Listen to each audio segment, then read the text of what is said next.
Hello everybody, welcome to the 144 Initiative. The following audio comes from videos that were pre-recorded and had already been organized according to their topics. I've done my best to compile them here as a podcast for you to listen to and enjoy. I hope you get some value out of today's episode, and I hope to hear from you soon on Instagram at Wheeler. Well, hello and good evening to you, handsome stranger. Welcome to the first episode of what I affectionately call Project Gemini. And with this being my first official video here on this channel, there is some housekeeping that I need to get to, but we'll save that for the end of the video. I want to create a space by thinkers for thinkers without becoming some knowledge constipated philosophy bro here on YouTube, as if we need another one of those. That being said, let's get into this cook. Now, if you go anywhere near Twitter, and for God's sakes, please don't do that, you'll hear a lot of people talking about the West. They'll call it the cradle of civilization. They'll talk about the great achievements that the West has done, and they'll talk about the inventions and Western society centering in America. But they won't explain to you what actually made the West great, or what the West's contribution to civilization as a whole was, or its importance. And I guess the grand irony is that if they were ever able to do that, the West might be known for something more than oppressing other people, taking land that doesn't belong to them, starting wars that nobody really benefits from, or mistreating its own citizens. But that's too much to ask for, right?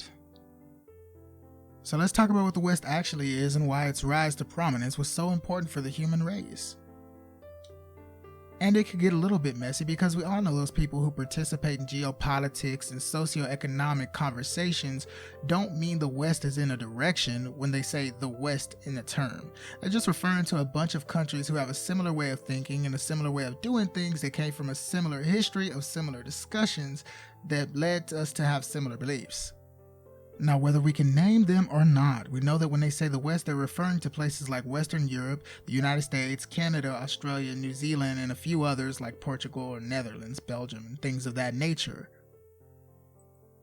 I know, dear handsome stranger, you already know where this is going. Those are a bunch of different countries with a bunch of different histories ran by a bunch of different people, all held together by one single amorphous common thread that I have yet to describe. But I promise you it will make sense, because we're going back to the source, as in the cradle of Western civilization, as in Rome.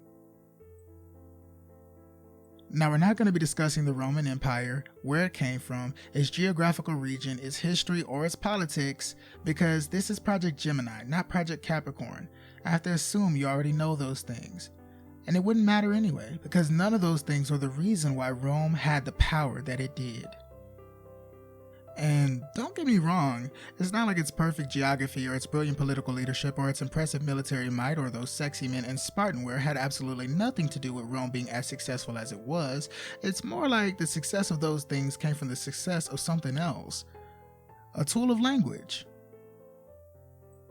Cicero is credited with saying that the task of the educated mind is to read to lead.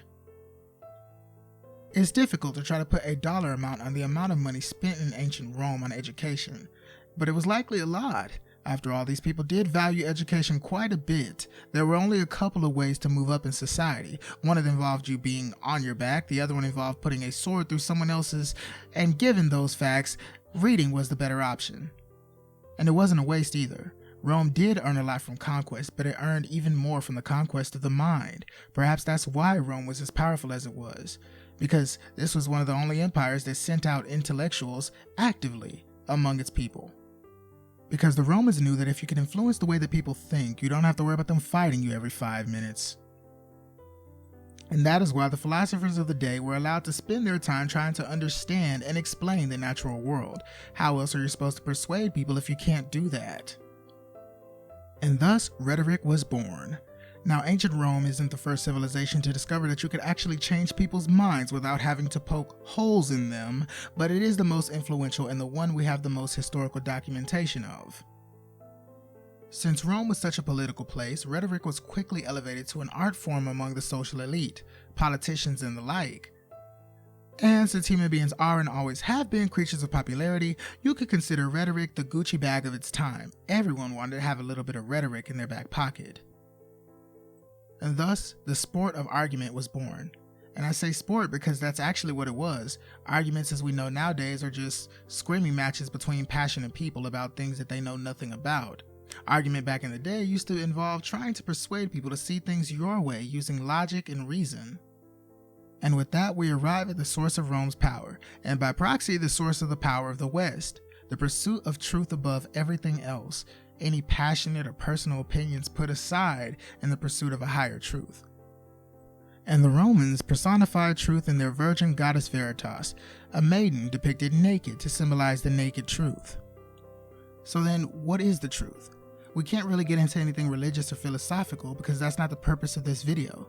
This video is about language and what's verifiable, the history of the pursuit of truth, and how language has shaped human evolution.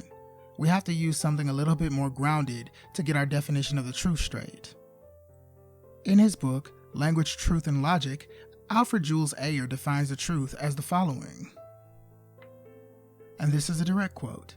It will be seen that in this book I begin by suggesting a statement is weakly verifiable and therefore meaningful according to my criterion if some possible sense of experience would be relevant to the determination of its truth or falsehood.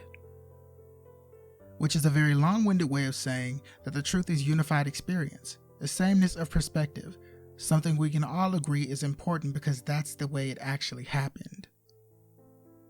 And even though the Roman Empire adopted Christianity under Constantine I with the Edict of Milan in 313, the public focus on rhetoric didn't change because by then, the entire language of the empire had shifted to reflect the way they valued reason and truth. People argued to find the truth, not to silence it. So it happened eventually that the language of Latinium evolved to be the perfect tool for rhetoric and argument. The structure of vulgar Latin made it heavily dependent on inflection, meaning the way something was said could completely flip the meaning of the sentence without altering its grammar. And incidentally, this also opened the door for the use of abstract language in a very concrete world. It allowed for poetry and double meanings in the language. And since the rhetorical arts were associated with the upper class, people were forced to use their own minds to interpret the things that other people say, and that made the perfect environment for everyone to pursue truth and reason, because they had to. The language structure demanded it. More than that, society reinforced it. And this made Rome a bit of a historical outlier, because for the first time in a long time, people who discovered truths that were universally provable or useful were rewarded with money and status for their discoveries, making more and more people turn into truth seekers. Go figure, right? And this is important because Latinium, or vulgar Latin as linguists call it, is the mother of all Romantic languages, those being English, French, Portuguese, Spanish, and Italian. These five brothers of language might share the same mother, and they might have inherited Latin structure surrounding truth, but they evolved quite differently. And because this is Project Gemini, we have to highlight the way that language affects the brain, because for all we know, language could very well be the largest director of human evolution. Now we'll get into the other Romantic languages in later episodes, but for now the one thing they all still have in common is the way that they leverage nuance. This coincides with our shift as a species from concrete language to abstract language. This used to be a good thing, because people were in pursuit of the same truth, the truth that fits the logical definition from earlier rather than the personal definition we know now. The truth to the originators of the Western ideal was something that they could never fully reach. Unlike us, they found it noble to keep trying. Basically, a person who was really bad at logic or rhetoric was still a Roman because they were still seeking the same truth. When you think about it, this ideology colored everything about Rome. They all pursued the impossible because it was impossible. There is a Nietzschean connection here, but we won't get into that till another episode. What we will say is that the evolution of the Romantic languages, or in our specific case, the deterioration of the English language, is behind many of the issues we're facing in modern society. Now, people might say it's something else, but I disagree. Just because something is subtle and pernicious doesn't make it any less destructive. If our entire mother tongue is built on the unifying search for truth and we've become a civilization that's hostile to the ideas of nuance or criticism, then is it any wonder that people walk around here with a fractured identity? More importantly, how will we ever survive? You see, the entire crux of Western society was the pursuit of higher and higher goals. We had to go back to Rome to see how this philosophy shaped language, but if people were really happy with doing things the old world way, then there would be no West at all. So I guess individualism worked in that sense. But we've gone so far west that people have begun individualizing things they shouldn't, like the limits on what it means to be a human being, or concepts that hold society together like reason or truth. And I'd wager that many of the other people who practice sociolinguistics can see the problem for what it is. It's sort of like the keepers of the word got greedy and lazy at the same time. Rome was just an example, but this only works one way. Truth gave us logic gave us rhetoric, and rhetoric gave us argument, and argument gave us the ability to think for ourselves. As of now, some people figured out that other people don't like to think for themselves, and they found out that they could have a bunch of power over people if they just told them what to think. Add that to the fact that our hyper-individualism means no one wants to admit it when they're wrong, and you get the worst linguistic creation to ever exist, the nightmare that is sophistry. And this part cannot be stated enough.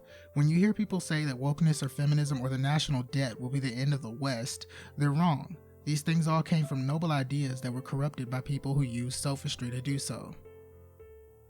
Now, admittedly, there is a lot to explaining sophistry as a tool of language, but for our purposes, we can just say that sophistry is literally meaningless speech. When I say meaningless, I mean that in the technical sense. As Alfred Jules Ayer once put it, and I quote, "A statement is verifiable and consequently meaningful if some observation statement can be deduced from it in conjunction with other certain premises without being deductible from those other premises alone."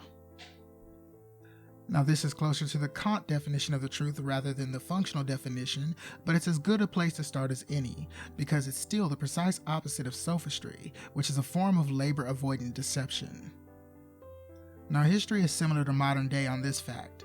The people who use sophistry the most are politicians, grifters, or in our day, social media influencers.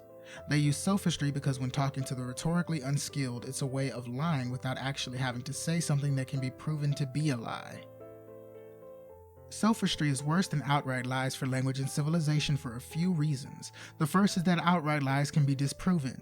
Using our earlier definition, lies can be disproven by shared or unified experiences. For example, a person claiming that it rained yesterday can easily be disproven by more than one person saying that it didn't, or by the shared experience of looking at yesterday's forecast. You can't do that with sophistry. For example, if some person said it could have rained yesterday, the truth alone couldn't disprove that. Of course, it could have rained yesterday. It always can rain. That's just a statement of possibility. And while it's not fully meaningless, it's technically meaningless, especially in response to a direct question about the weather. And what if I told you that as of 2025, that's enough for most people? And that's not even the scary part. The scary part is the fact that if we apply this example to modern politicians, grifters, and social media influencers, most people would say that they were correct about the weather. And the second reason that sophistry is worse is that it deliberately weaponizes the human mind's ability to search for meaning against it. Go back to our previous example. It's not a direct lie. All it does is rely on the brain's ability to find meaning in the chaos of that statement, and then the sophist can just run with it. And let's get this straight. Lies and sophistry have always been around, but the only difference between then and now is that people had the ability and the desire to cut through it back then. Even as late as the founding of America, it seems that our founding fathers kept the Western value of reason above all alive, and just like we discussed, this goal of seeking the universal truth above all would have affected their use of language. In fact, based on the Constitution, it seems the entire way they communicated was designed to encourage argument, individual thought, and the debate in pursuit of a unified truth. Unlike our modern-day sophists, the Founding Fathers wanted us to debate amongst ourselves and find our own meaning in their words. Then they wanted us to argue until the most universal truths were agreed to and voted on. They didn't count on lazy thinkers or sophists weaponizing their ideologies against their people. The pursuit of truth was always the Western ideal, and in truth, we shouldn't even be calling the West at all. We should call it by a name that describes it for what it is without counterbalancing it against the geopolitical East.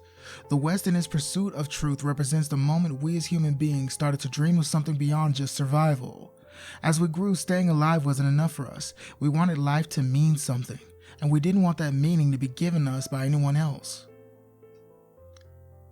Modern public discourse has all but abandoned that ideal because in truth it is unobtainable, but that's precisely the point. The meaning was in its pursuit. The people of the West haven't entirely changed because after all, this pursuit is in our language, and as we here at Project Gemini believe, it's in our being because it's in our language. Westerners have forgotten their way because of lying politicians, grifters, and the use of confectionery language. I'm calling it that again because that is a technical term for language that doesn't do what it's supposed to do, which is to share information. There are plenty of better literal terms for it just in case you want to research them, and here are a few. A pseudo-proposition, emotive utterance, or a linguistic proposition disguised as a fact. Those are just a few of the forms that sophistry can take. And it's a problem because when people are allowed to confuse their interpretations of the truth with the pursuit of it, there's chaos in language, and then there's chaos in society. I know what you're thinking. But Wheeler, wouldn't the naturally logical structure of romantic languages like English make tricking people with sophistry impossible? That doesn't make any sense. Well, you would be right if modern people even knew what an argument was. The definition of the word was even destroyed by sophistry. Here's the definition of an argument, for those wondering. The Oxford Dictionary defines an argument in one of two ways. Here's a hint, only one of them is a correct way. Number 1, an exchange of diverging or opposite views, typically a heated or an angry one. Nah. Number 2, a reason or set of reasons given with the aim of persuading others that an action or an idea is right or wrong. Sounds like that's the one we're supposed to be looking at. That was the original purpose of argument. Argument was supposed to be a way of expressing an interpretation of the truth. The reply to an argument in the classical sense should have been a counter-argument, and the process of argument was supposed to end in the synthesis of ideas, not in personal attacks, but we don't even know what that looks like nowadays. There's a big difference between a coherent argument and two people using abusive language against each other. Invectives can be funny, but they rarely, if ever, have a lasting point. Actually, since romantic languages were structured for level-headed arguments, insults only make the person using them look wrong by extension, even though most people can't put it into words because who doesn't love a good shouting match? Language is for sharing information. Beyond that, it's a system built on the laws of logic. It's sort of embarrassing to both parties when they forget this and try to use English of all languages as a weapon. It's not built for that. The point of arguing is to understand, and when two people insult each other, they just look more interested in each other than they should be. And that's because argument itself implies respect. I mean, think about it. We don't argue with people when they speak literal nonsense because we all know there's no truth in babble. Now, I've made some notes about the other little degradations that have happened to the romantic languages, chiefly focusing on English as spoken in the West, but I don't think bashing skibbity-riz lingo will help make the point of this video. Besides, there will be plenty of other opportunities to do that in this project. I'd rather talk about how this can be fixed now. The thing that has always held the West together from when it was Rome to when it became America is the ideal of optimism. A seed of unity carried in our language that makes us part of the same noble lineage as the old philosopher kings from antiquity. A commitment to chasing the unobtainable truth, and the belief that even if we don't reach it ourselves, another one of us will, because that's the Western spirit, and I mean that in a technical sense. It's the essence of our culture, and so important that our predecessors thought it should be enshrined in our language. Because all of the damage done to the West could be undone if instead of using the flame of wisdom to judge others, we use it to encourage them and call them back to the pursuit of the truth. Because the goal was never really catching it. The goal was the pursuit, and it's always better to bring someone with you when you've got a far way to go. I, for one, believe that life is better and more romantic when you have someone around to keep you honest. Until next time, handsome stranger, this is Wheeler ending this episode of Project Gemini. To support the project series, like, share, subscribe, or donate what you can spare on Patreon. I can also be reached via Instagram at Wheeler, that's Wueeler, if you have any episode ideas.